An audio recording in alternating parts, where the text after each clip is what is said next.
Okay, so today we're going to talk about post-processing stress and strain in finite element equations.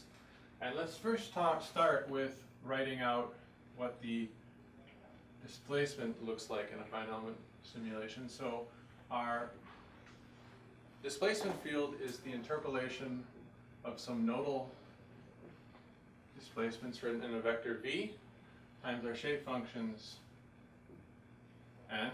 And of course, the way that we construct these, this is a C0 continuous field. So that's fine, it's easy to plot it, and it'll look fine when we plot it. When we want to plot the strain, which is the derivative of the displacement field, now we have a problem. Here I'm going to switch the order around a little bit because of the way that we define the B matrix, but what we're going to have is the B matrix, which essentially is going to take the symmetric part of the gradient of the displacement. Here the displacement is going to be ordered a little bit differently. So let's say we have an element for this lecture. We'll just pretend that we have a 4-node element, but it doesn't really matter. And so in this case, we would say, well, if this has two components, this is going to be 2 by 4. And this is going to be 4 by 2, or 4 by 1, making for a 2 by 1 vector. For the strain, we have a 3 by 8 and an 8 by 1, making a 3 by 1 vector of strains. And so there's a slight difference in the way that we order our degrees of freedom depending on what we're doing with them. But the point is that because this is C0 continuous when we take a derivative, this is C negative 1, which means that it's discontinuous across elements.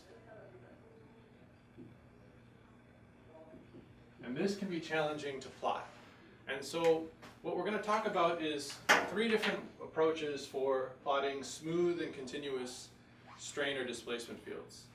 And let's first highlight that problem. So if I imagine that I have 4 elements connected in a patch, this could be part of a mesh or it could be just a very small mesh by itself. And so I have elements 1, 2, 3, and 4.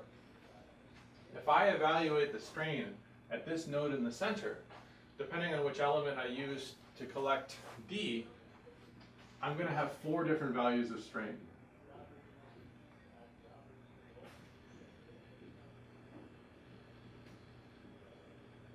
Or of course, if I compute the stress from the strain, I'll have 4 different values of stress. And so what we'd like to do is we would like to be able to plot a smooth and continuous field. And so let's first talk about the different options that we have. So the first option is to simply take a constant strain, which will be the average strain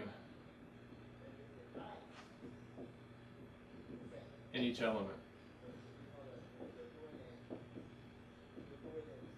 And so the way to accomplish this is basically to say that the element strain is just equal to the sum over our quadrature points, so Q goes from 1 to n, of the stress, sorry I said strain, let's make it a strain. So we'll evaluate the strain at locations x of Q for quadrature points. We may do this in terms of parent coordinates, it doesn't matter, and divided by n, just to take the average. If we do this, then if we have our finite element mesh, we'll just have a constant value for each element, which is okay, and it might be good enough, but it's actually less accurate than what we can do if we instead try to calculate strain on each node. And so let's talk about approaches to do that. So the second approach is to average strain, or it could be stress, at each node. And in this case, what we'll do is we will take in a single element, or let's look at that patch again. So in a patch of 4 elements, we'll simply evaluate, we'll say that the average stress at a node is just equal to the sum over all the elements connected to that node of the stress evaluated at x divided by the number of elements in that patch. So in this case, I would evaluate 4 different strains at this node, add them all together, and divide by the total. And that approach would give me then nodal stresses, which I can plot interpolated over the mesh. The last option to do is to do, well, let's talk about the disadvantage of this. So the advantage of these 2 approaches is they're very fast. They're very, very quick, efficient to do. The disadvantage of this approach is that you only get a constant strain in each element, which isn't going to look very good, and it's not going to look very accurate. The disadvantage of this is if you have any sort of mid-side nodes, higher order elements. So mid-side nodes don't work so well. I'll show you why. So if you have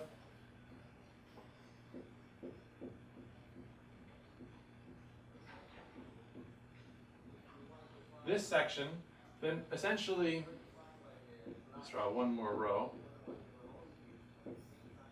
The elements at the corners will be averaged with 4, or the nodes at the corners will be averaged with 4 elements.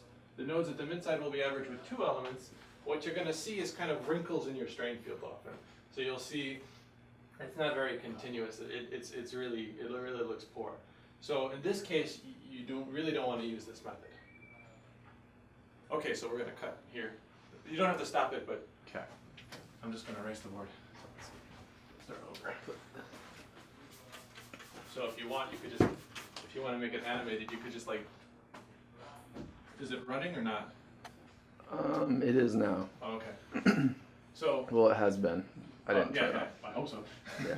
So when we do cuts like this, you can either just cut and fade, or if you want to make it kind of like cheesy, which is actually kind of fun, is just fast forward during those sections. Okay. So it looks like I'm taking some drugs and erasing my whiteboard. No sound, obviously. At hyper speed. Yeah, you can cut the sound at that point. So, however, I can show you an example. Okay, so we're going to start up again. All right, here we go. So the last approach, which is kind of the most accurate, but it's a little bit expensive, is we project the stress or strain field to a C0 continuous field. Let me explain what I mean by that. So what we're going to do is we'll define a smooth stress field, sigma bar of x, and we'll use the same interpolation of sigma bar of x is what we use for our displacements. So it's sigma bar I times shape functions. And this is really on an element, well, you can think of it either way. So on an element level or not. So it'll be continuous because that's our shape function interpolation. It's C0 continuous. It's not smooth, but it's reasonably, it's still continuous, so it's easy to plot. And so now we need an approach. So how do we compute sigma bar I? Well, the first approach is actually just to go back to what we did in option 2 and just average it for each of the elements. But we can do something a little bit more accurate, actually. And so what we can do is we can say, well, what I really want to do is I want to minimize the following. So I want to minimize the integral over the entire domain of the finite element stress, which let's say this is our answer, minus our smooth stress field squared. So if I minimize this, if I were somehow able to minimize this to 0, then these two things have to be equal to each other. Well, that's not possible because this is discontinuous and this is continuous. So they're not going to be equal to each other, but I'm going to get the closest fit. This is essentially least squareds. I'm going to get the best fit for a smooth field that matches my finite elements field. All right? So how do we minimize it? Well, we take a derivative, we set it equal to 0. So let's do that. So I'm going to take the derivative. Well, the unknown is our nodal stresses, R.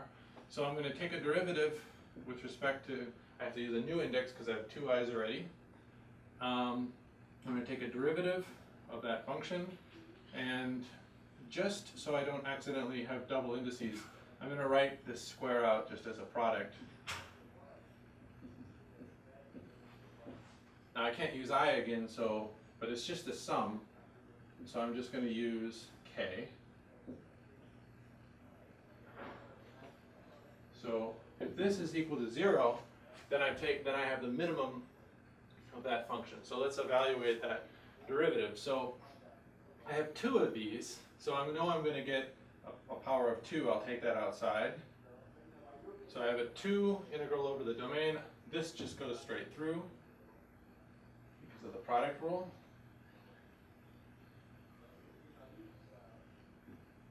That.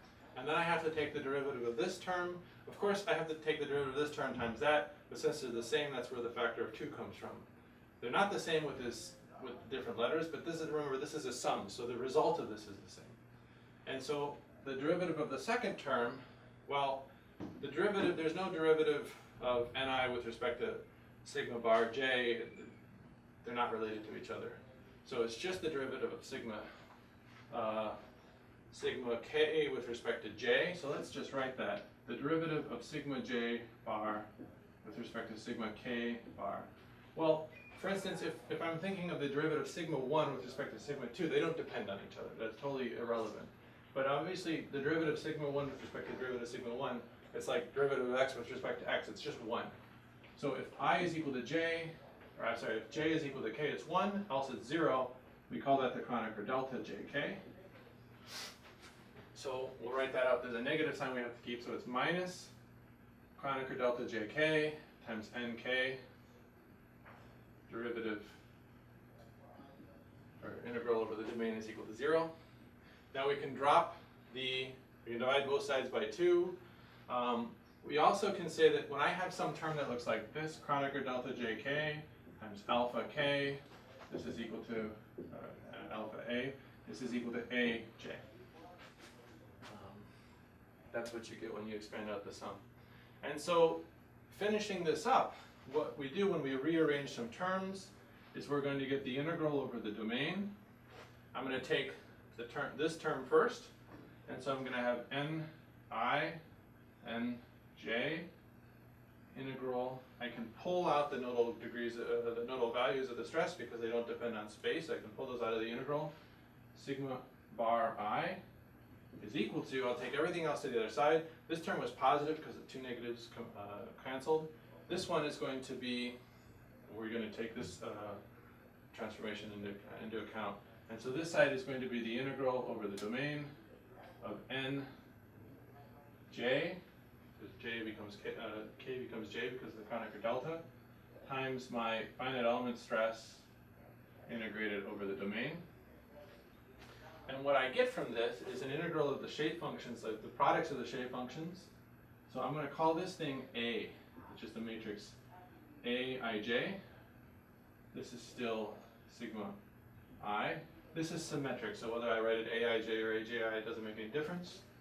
And the right-hand side, I'm just going to call this Yj, like that.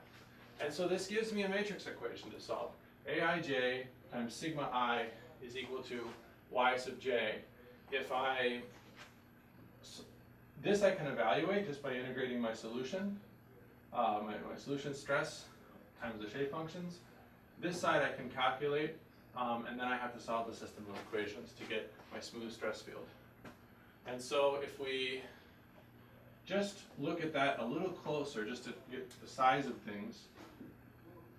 So Aij sigma I bar is equal to Yj. Aij is going to be n by n, where n is the number of nodes. Sigma I, well, it has to be n, but I can make this, if I want to just look at one component of stress, it would be n by 1. If I look at all 3 components of stress in 2D, it would be n by 3. So it's each component of stress.